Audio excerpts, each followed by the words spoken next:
Okay, so this is a really quick download that I had, and this is going to be a tarot teaching moment.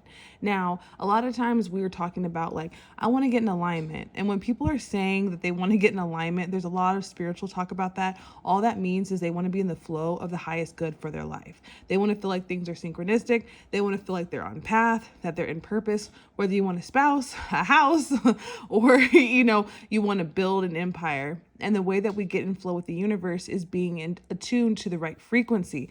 But, one of the ways that I've always shown my clients and I've helped myself personally is by acting in our authentic nature. And when I say that, I mean making everyday decisions and choices that are authentic to you. Now, this doesn't mean sometimes authenticity can look like really shaky and wobbly when we're first starting out, because you can be authentic in a low vibration and you can be authentic in a high vibration. So for example, I feel like smacking you in the face.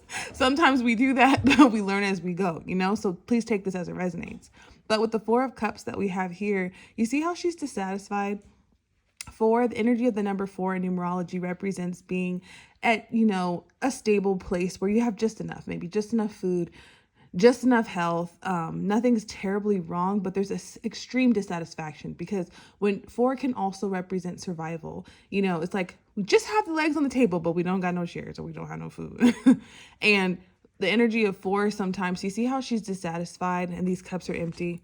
But this cup right here, there's like a rainbow, which represents frequency and energy. And there's a hand out representing the universe. And so you see how close she is to the flow? That means that whenever we're in a state where we just feel like we're in survival mode, we just have enough. Sometimes it's hard to get on a higher frequency because it's hard to thrive in an area of survival. So the thing is, before you start pursuing greater things, the best thing you can do for yourself is do what you can and learn how you personally get into a state of alignment. It's different for everyone. So for me, it typically would be music involved, or, having a sip of wine, or depending on, I'm not saying to go crazy with your vices, but there are certain pleasures in certain energies and frequencies that get you up to a higher vibration. And I definitely recommend doing this before you try to accomplish or go after a goal, because the frequency is there. So basically, this energy here, how the rainbow frequency represents kind of like her tuning herself emotionally to the vibration. And the wheel, the second card, represents how you do it. Now, if you notice around her neck, there are dice.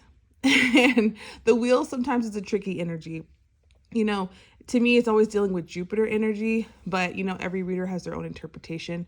But the wheel talks about different cycles and how life has ups and life has, perceivable downs, like good times, bad times, but how I like to perceive it is not good and bad, but these two kind of represent that energy. You have the white energy representing yin, and you have the black representing yang. And how I like to say is there's certain times where we need to assert ourselves, and there's certain times where we need to learn how to receive. And sometimes the feminine energy can be, which is yin, is the receptive state, can be very, very challenging for people, because sometimes the times that we need to surrender and to be open is the time where we feel like we need to use our masculine energy. We need to assert ourselves. We need to push forward. But in this situation, effort isn't required in this specific energy. So if you find yourself in this energy, it's more about her receiving the energy of getting into herself into alignment. So with the wheel, you see how she's wielding both energies? She's wielding the receptive energy, aka the feminine, the yin, and the assertive energy, aka the yang, the masculine. So in order to grow through these cycles and have good fortune, which this card talks about good fortune in the number 10 being completion of a cycle, it is people who know how to master when to use their masculine and when to use their feminine. And I love to talk about this. I love doing this with my clients. I love really helping people become alchemists and alchemize their energy, because there is a huge difference for people when they know how to use each one.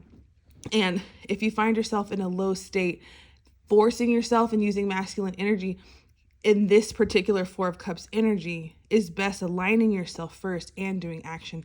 It's not so much about choosing an energy, it's just choosing which energy comes first.